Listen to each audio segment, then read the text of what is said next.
speak from Psalm 53. And as I looked at this psalm, I thought, you know, there's a lot in this psalm, a lot of things that we use today. I don't know about you guys, but it frustrates the heck out of me when I go to share the word with someone and they say to me, "There's no God, there's no such person. Prove it." Okay, well, you prove there isn't. I guess that's one of the things we should be saying. But what happens is that people get disappointed when they pray and God doesn't answer immediately the way that they wanted a prayer answered. And so they say, well, there can't be a God. You know, and David, who, when we think about Israel, we think about this nation that worshipped God, and yet there were people there in that nation that didn't believe in God, that didn't believe that God actually was available for his people. And yet we know as Christians that God is not only real, he's very real in our own lives. And so David starts out this psalm, and as I wrote this out, I thought, wow, you know, this is really important, because I remember that when I was in the armed forces, the thing furthest from my mind, or the person furthest from my mind, was God. The person most important in my mind was me. And I think that's where a lot of non-Christians are. So let's see. You know, today we have atheists and agnostics. One says there is no God. The other says we cannot know God. Both are wrong. One is foolish according to Scripture. The other misinformed. David starts out by saying this: the fool says in his heart, there is no God. Do you know, I'm reminded of the time when scientists confronted God, and God challenged them to make something. Whatever you want to do, you know, you make whatever you want to make. So they got amongst themselves and thought, we'll make grass, because grass is really simple. So they came in with a tray of dirt and they said to God, we're going to make grass. And God said, hang on a minute. Hang on, guys. First, make the dirt. First, make the dirt. So, you know, we may hear quite often people saying that there is no God, but it's only a foolish person that says that. Many years ago, when I was much younger and had not yet gone to Bible college, I was speaking to a group of young soldiers in England, and they were 14 to 15-year-old what they called the potential junior non-commissioned officers. And I said to them, at some stage in your lives, young fellows, you are going to be in a place where people will be shooting at you, and the first person you're going to call on is the person you don't believe in, and that's God.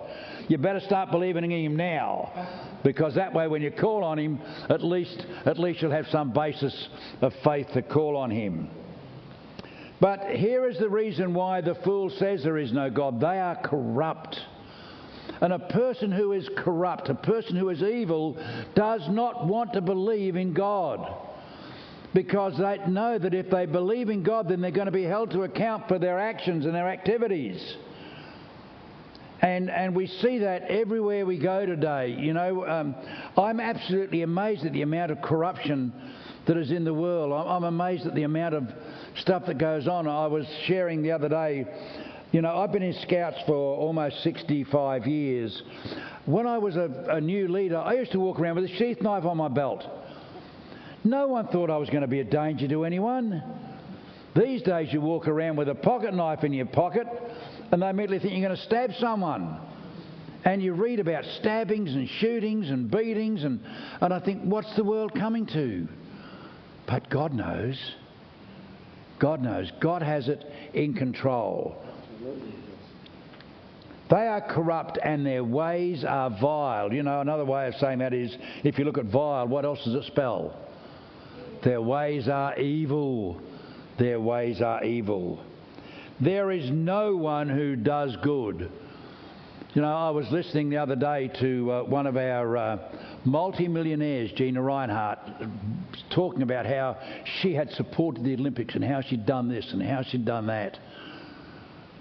boy, that's like I reach in my pocket and all I got in it's a hole. She reaches in her pocket and pulls out $5,000 and it's just change. It's chump money. It doesn't mean very much when you've got a lot. But this saying that the fool says in his heart there is no God is one of the things that we come across quite often with people who are well educated. They are not fools, they are just foolish. And we need to distinguish between the two. You cannot prove, and we shouldn't be asked to prove, the unprovable. We believe by faith that there is a God, and faith is the evidence of things not seen, not the evidence that you can put your finger on and say, there's God. And so we need to be aware of that our faith is what keeps us firm. Our faith is what establishes. But here's David, who is supposed to be the moral and almost he's the person that keeps his kingdom on the straight and narrow, saying, the fool says there is no God, and there are people in his country who are saying there is no God. It's interesting that David, who counts among his many things murder and adultery, would be considered to be a man after God's own heart, because he was repentant. He went before God and he literally bled, not actually, but literally bled before God, and he laid himself out and said, God, look, I have done this, I am so wrong. And he said to me, God looks down from heaven on the sons of men. Interesting that David would talk about heaven, because in those days, mostly the Jews thought about heaven as where the stars were, and then the space in between the stars and where we are. There was not the idea of God going to heaven. There was not the idea of them going to heaven once they died. They had a place called Sheol, which meant just beyond the grave. And when you read about Saul, who was David's predecessor, he goes to the witch of Endor and calls Samuel back from beyond the grave. Not from heaven, not from hell. There was this idea that there was this place where we just stayed and there was sort of nothing. But God looks down from heaven on the sons of men to see if there are any who understand and who seek God. Do you know, it was funny because I've just taken on a new role as the chaplain to an old folks' home. That's interesting because I don't consider myself old. So I was over there the other day talking to some people, and they've some of them don't remember things, and I would say to them, it's okay. If you don't remember, it's okay. You don't have to remember. I'll remember for you, and I'll remember your name, and I'll talk to you. You'll be all right. I'm a great talker. So if you can't say anything, just sit there and listen. And so the first week I went over there was a nun turned up for the church service. Now, she said, are you Father Jacob? Now, obviously, I'm not Father Jacob. And I said, oh, no, I'm Pastor Derek. Oh, well, I can't stay. And she almost went like that, and I thought, oh, okay. So, and she said, I'm a retired nun. I said, well, God bless you for your service, sister. And she went out. Well, later on, as I was speaking to the diversional therapist over there, she said she went and spoke to the nun, and the nun said, I think I'll go back to church because he was really nice. And now I'm a bit worried. So, see if there are any who understand and seek God. And our responsibility as Christians is to encourage people to seek God. When I was a young Christian, not young in years, but a young Christian, young in the faith, I don't think people wanted to be anywhere near me because I just wanted to talk to them about God and what God had done in my life. And it used to frighten the living daylights out of them. You could almost see them change colour as they turned white. And so it's our responsibility to share our faith with other people, but share it in a way which doesn't threaten other people, so they don't feel like, oh, look at this. So last night, I'm just sitting down in my chair thinking it's Friday, which goes to show that things are not going very well. And I had a full day or a full morning at the old folks' home, so I'm sitting out in my chair and I get this phone call saying, "Are you coming down?" And I'd forgotten I had to come down and do a memorial service at the Westside Tavern. So I said, "Oh yeah, I'm on my way." So I hopped in the car and went down and did a memorial service. And it turned out that the young lady, Erica, who had passed away, had just been confirmed in her faith. And so as I go there, she's got two sisters there, and I said to them, "May the Lord bless and keep you." And one of them turned around and said, "Thank you, Father." And I thought, oh, wow, I've been elevated again. Be careful what you wish for, because these things can happen, you know. And so when I went to the old folks' home, I walked in the first place, I walked into this room and said, "I'm a Catholic." And I said, "Oh, that's okay, I'm a Protestant." "And do you mind if I pray with you?" So I prayed with her, you know, and there are common things within our faiths that we need to draw on. Rather than the differences, we need to draw on the things, and we need to encourage people, particularly as they get older, to seek God. Let's make God first in our lives, not last. You know, one of the things we need to do in seeking God, we need to always, guys, before you go to bed at night, pray for our pastor and his family. Pray for our pastor, because, you know, if anyone gets attacked spiritually, it's going to be him and his family. And we need to be praying for him. And if you're not praying for him, please make that. So now David makes a general statement in verse 3. Everyone has turned away. Well, that's not quite true, but in David's mind, it's enlarged to the point of view where it's everyone, not just some, but everyone has turned away. Just imagine this. Here's David with this really close relationship with God. And if you remember, after he'd had the affair with Bathsheba, and God said, "Well, I'm going to take your child," and David spent 9 months on his knees basically praying for God not to take the child. And when God took the child as he said he would, David stopped praying, and people were saying to him, "Why did you stop praying?" He said, "Well, God did what he said he was going to do, so what's the sense in praying? You know, it's not that I don't believe in God, my faith's not got any less, but God did what he said he's going to do."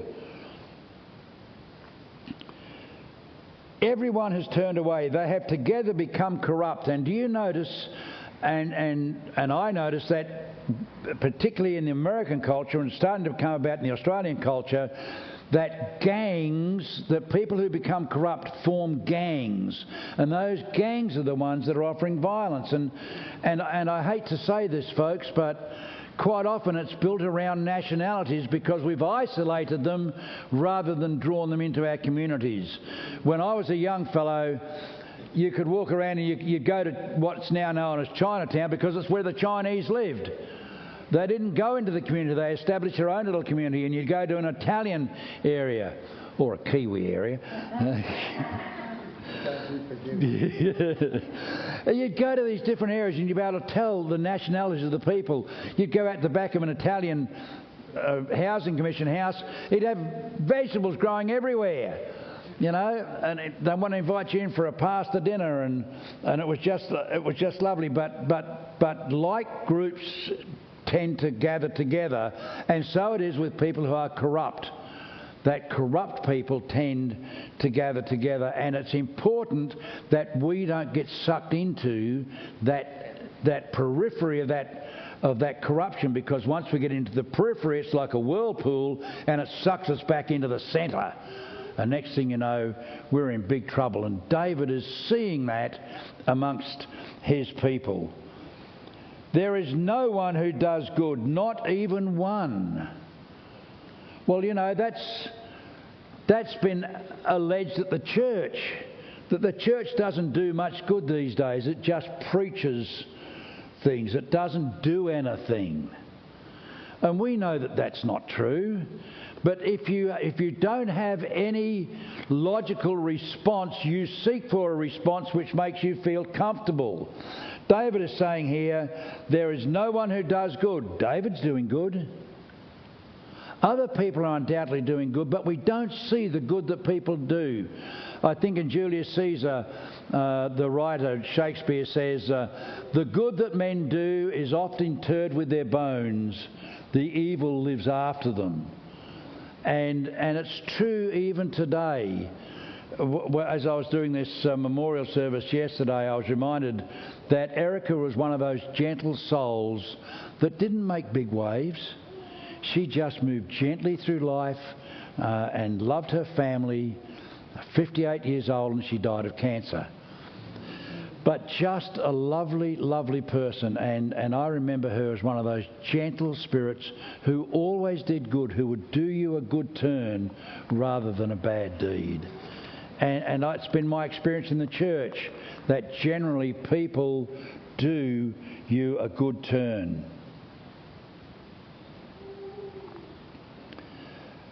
But it says everyone has turned away, but the Bible says this: all have sinned and fallen short of the glory of God. There isn't one of us here that hasn't committed a sin at some stage and fallen short of the glory of God. And yet, if we say we have not sinned, then the truth is not in us. In other words, we're kidding ourselves. But I like this verse, that whosoever believeth in me shall not perish, but have life everlasting. See, there is something beyond sin that we have, that we need to give away as a free gift, as we've received it, to other people.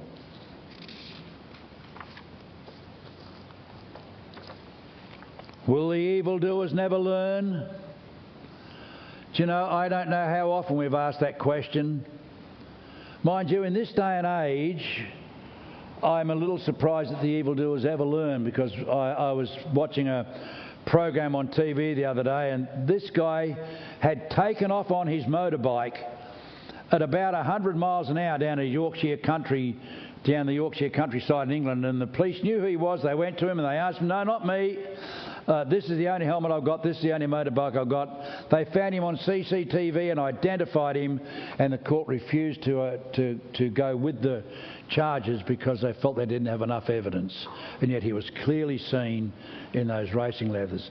You see, we don't have enough things to support what we need. The evildoers never learn because we don't ever hold them to account.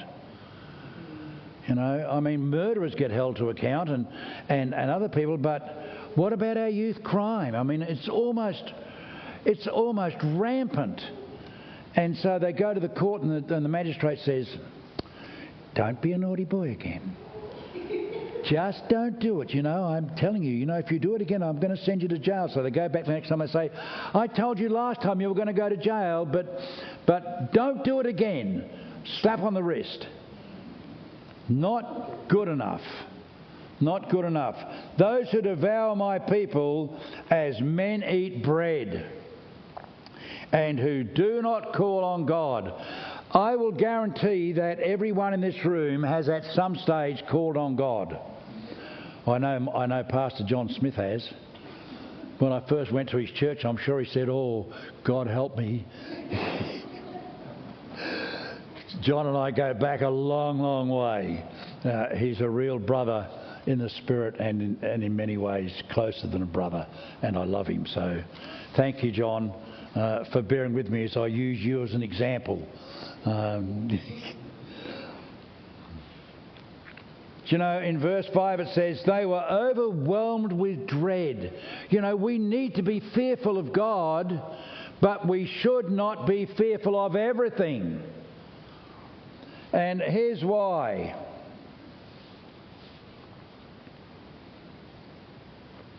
Second Timothy chapter 1 verse 7, my favourite verse. I just remember Bill Martindale was telling me that when he was a chaplain at the prison in Brisbane, he was teaching them this song, you know, "For God did not give us a spirit of timidity or fear, but a spirit of love and of power and of self-control." And he taught this song to his prisoners, and so one of them had been put in solitary confinement, and he came out and he said to Pastor Bill, he said, "You know, Bill," he said, "I ought to clobber you, And Bill said, well, why? What did I do? He said, because the minute I came out of solitary confinement and saw you, the first thing that went through my mind was, God did not give us a spirit of timidity, but a spirit of power and of love and of self-control. God does not give us a spirit of fear, folks. It is the enemy's tool, not God's tool. There is a difference between fear and reverential awe. And we need to understand that. We can go through life worrying about where we're going to end up, but that's not God's plan. God assures us that His plan is that we will end up in heaven with Him. The devil's plan is to put doubt in our mind and fear that maybe it's all a trick. It's all a con job. Well, I can assure you that it isn't. They were overwhelmed with dread, and God scattered the bones of those who attacked you. You put them to shame, for God despised them. Isn't that interesting? Do you know, I was reading, when I was in the army, one of the things we had to learn about was the 6-day war in Israel. And all of these nations from around Israel attacked Israel. And Israel decided, that's it, we've had enough, we're going to... And they went from Israel right the way down the isthmus, right to the end of where the Suez Canal was. They started the war with something like 300 tanks and ended up with like about 700, most of them many modern, and many, many modern weapons, because they believed, they actively believed that God was on their side. And God has promised to protect His people. And are we God's people? You'd better believe we are. We are God's people, not because we're Nazarenes, but because we're Christians and we believe in God. And God put them to shame, for God despised them. God despises our enemies. The story is told about an old woman sitting on the street and begging, and a fairly wealthy woman came along and she gave her an onion for her stew. Well, when the poor woman died, she went to heaven, a bit like the story that you read in Scripture. And the wealthy woman, who had not led a very good life, went to the other place. And so as the woman in heaven is looking down, she sees this wealthy woman there, and she thinks, well, she helped me, I'll help her. So she puts the onion on the end of a fishing rod and drops it down. And everyone ran to grab it. And the wealthy woman said, that's mine, that's mine, that's mine. And as she grabbed it, the line snapped. So you see, God despises that sort of thing. He wants us to be loving. He wants us to be careful. Oh, that the salvation of Israel would come out of Zion. For the Christian, there is a sense of peace in all circumstances. For God is either in control or God isn't in control. God either controls everything or God controls nothing. I don't know whether it was Pastor John or Pastor Adrian, but one said, how many of you believe 100% that you're going to go to heaven? And some people didn't put their hands up, and the pastor said, for those that didn't put their hands up, if you don't believe 100% you're going to go to heaven, you believe 100% that you're not. Believe that that's where God intends us to go. Let Jacob rejoice and Israel be glad. Let us rejoice and be glad. We used to sing that song, remember? Let's rejoice and be glad in it.